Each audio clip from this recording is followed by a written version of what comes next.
টোনা, তোমার সাথে আমার একটা গুরুত্বপূর্ণ কথা আছে। হ্যাঁ বাবা, বলো।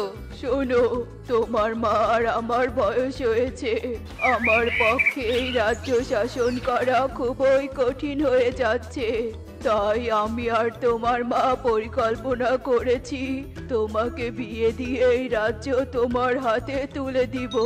তোমার কি কোনো মেয়ে পছন্দ আছে? না বাবা, আমার কোনো মেয়ে পছন্দ নেই। আর আমি এখন বিয়ে করতে চাই না। আমি আপাতত সিঙ্গেল লাইফ এনজয় করতে চাই। কি বলছিস কি এসব বাবা?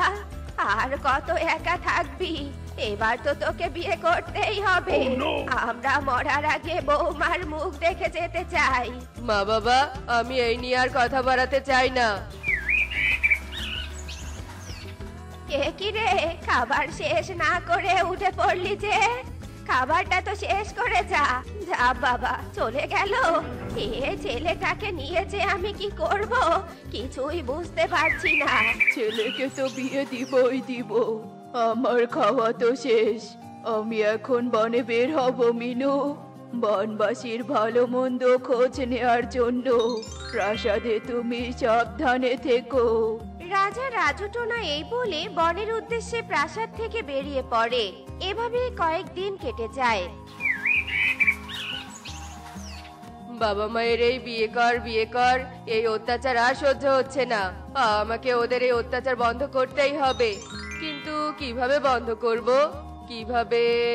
হ্যাঁ, পেয়েছি বুদ্ধি। কি বুদ্ধি পেয়েছিস রে বাবা? কই কিছু না তো মা। আসলে বাবা মা, আমি বিয়ে করব। সত্যি বলছো টোনা? তুমি বিয়ে করবে? তাহলে আমি এক্ষুনি ঘটককে গিয়ে বলি আশেপাশের রাজ্যের রাজকুমারীদের ছবি আনার কথা। বাবা, আমি যে সে মেয়ে পাখিকে বিয়ে করব না। তাহলে তুই কেমন মেয়েকে বিয়ে করতে চাস আমাদের বল বাবা। আমরা তোর পছন্দের মতো মেয়েকেই খুঁজে নিয়ে আসবো। আমার গোলাপি রঙের মেয়ে পাখি পছন্দ বাবা। তোমরা আমাকে গোলাপি রঙের মেয়ে পাখি এনে দাও। আমি তাকেই বিয়ে করব। তবে মনে রেখো, গোলাপি রঙের পাখি ছাড়া অন্য রঙের পাখি হলে আমি বিয়ে করব না। আর তোমরাও আমাকে কোনোদিনও বিয়ের কথা বলতেও পারবে না। ঠিক আছে টোনা, তবে গোলাপি রঙের পাখি কি আদৌ বনে আছে? আমি জানি না। আমার পছন্দের কথা তোমাদের জানালাম, বাকিটা তোমাদের ইচ্ছে। আমি চললাম মা বাবা, আমার বন্ধুরা বনে অপেক্ষা করছে। এই বলেই টোনা সেখান থেকে প্রস্থান করে। আর রাজা রানী সেখানেই দাঁড়িয়ে ভাবতে থাকে। Plan successful. এবার গোলাপি মেয়েকে খুঁজে পাবে না, আর আমাকে বিয়ের কথাও বলবে না। হা, হা, হা। ভাবো বাবা মা, ভাবো, বেশি করে ভাবো। হা, হা, হা, হা।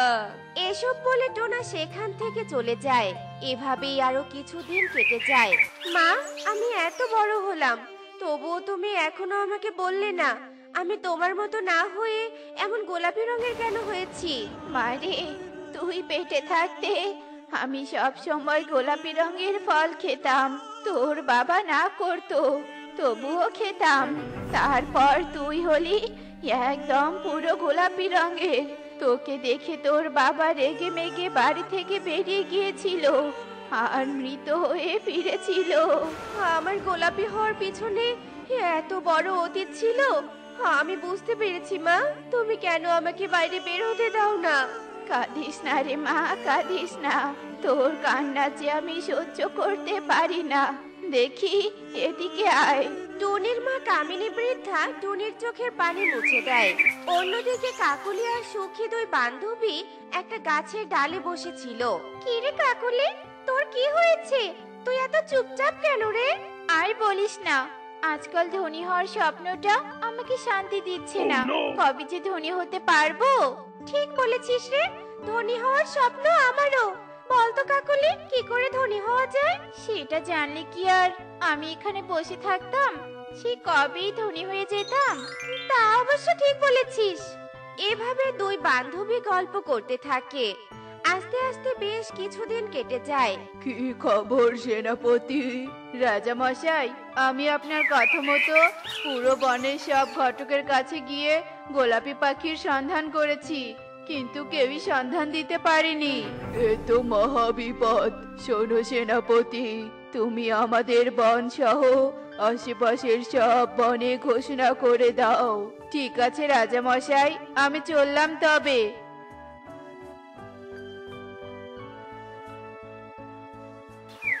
শোনো শোনো শোনো, রাজামশাই তার ছেলের বিয়ের জন্য গোলাপি রঙের মেয়ে পাখি খুঁজছে।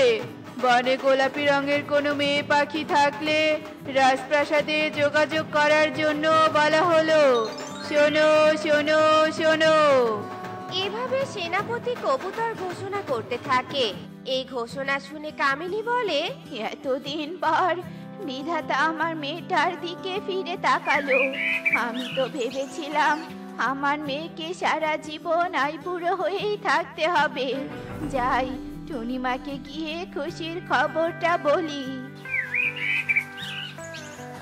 কামিনী সেখান থেকে উড়ে বাড়িতে চলে আসে আর ঘোষণার কথা টুনিকে খুলে বলে। সব শুনে টুনিও ভীষণ খুশি হয়। সত্যি বলছো মা? হ্যাঁ রে মা, সত্যি বলছি। আর দেরি নয়, চল মা, এক্ষুনি প্রাসাদে যাই। টুনি আর মিনু রাজপ্রাসাদের দিকে উঠতে থাকে। অন্যদিকে কাকুলি ঘোষণা শুনে ছুটে সুখী পায়রার কাছে চলে আসে। বান্ধবী বান্ধবী, ধনী হওয়ার উপায় পেয়েছি। ধনী হওয়ার উপায় পেয়েছিস? কি উপায়? শোন, রাজামশাই তার ছেলেকে বিয়ে দিবে, সেজন্য তিনি গোলাপি রঙের মেয়ে খুঁজছে। গোলাপি রঙের মেয়ে খুঁজছে? কিন্তু আমরা তো গোলাপি রঙের নই। আরে বোকা, গোলাপি রঙের নই তো কি হয়েছে, গোলাপি রং তো করতে পারবো। মানেটা হলো তুই আর আমি নিজেদেরকে গোলাপি রং করব, আর তারপর রাজপ্রাসাদে গিয়ে রাজকুমারকে বিয়ে করব, আর তারপর হয়ে যাব তুই আর আমি ধনী। দারুণ আইডিয়া বান্ধবী। চল, আর দেরি নয়, এক্ষুনি নিজেদের গোলাপি রং করব। যেই কথা সেই কাজ। কাকুলি আর সুখী গোলাপি রং দিয়ে নিজেদের রং করে আর রাজপ্রাসাদে চলে আসে। হায় হায় রে, ভেবেছিলাম বনে কোনো গোলাপি পাখি নেই, এখন তো দেখছি তিনটে মেয়ে আছে। নিজের বুদ্ধির কাছে নিজেই ফেসে গেলাম। রাজামশাই, আমার সাথে রাজকুমারের বিয়ে দিন।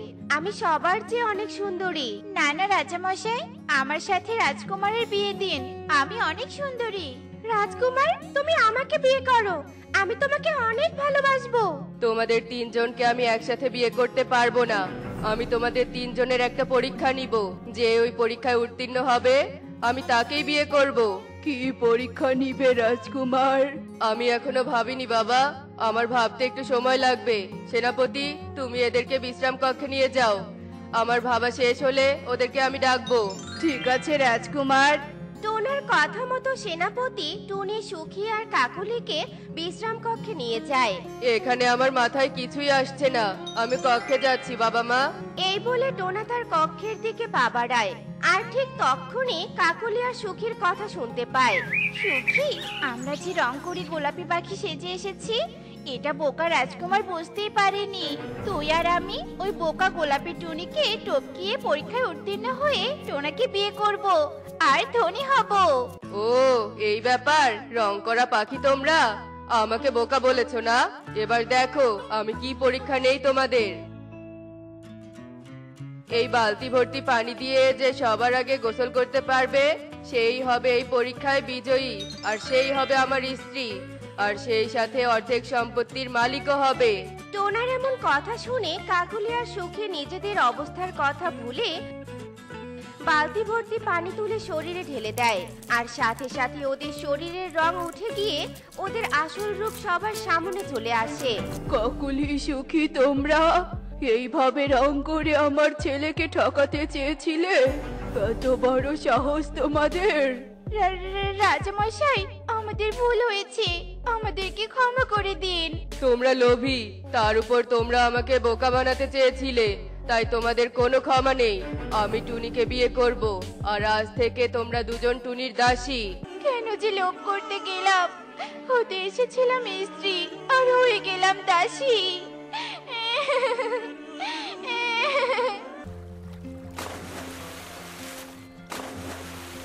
দেখলে তো বন্ধুরা, লোভের বশে নিজেদের অবস্থান ভুলে যাওয়া উচিত নয়। আর সব সময় মনে রাখবে, লোভে পাপ আর পাপে শাস্তি। এমনই সব মজার মজার শিক্ষণীয় টুনি পাখির গল্প পেতে আমাদের পাশে থেকো। আর গল্পটি কেমন হয়েছে তা কমেন্টে জানাতে ভুলো না কিন্তু। Bye bye.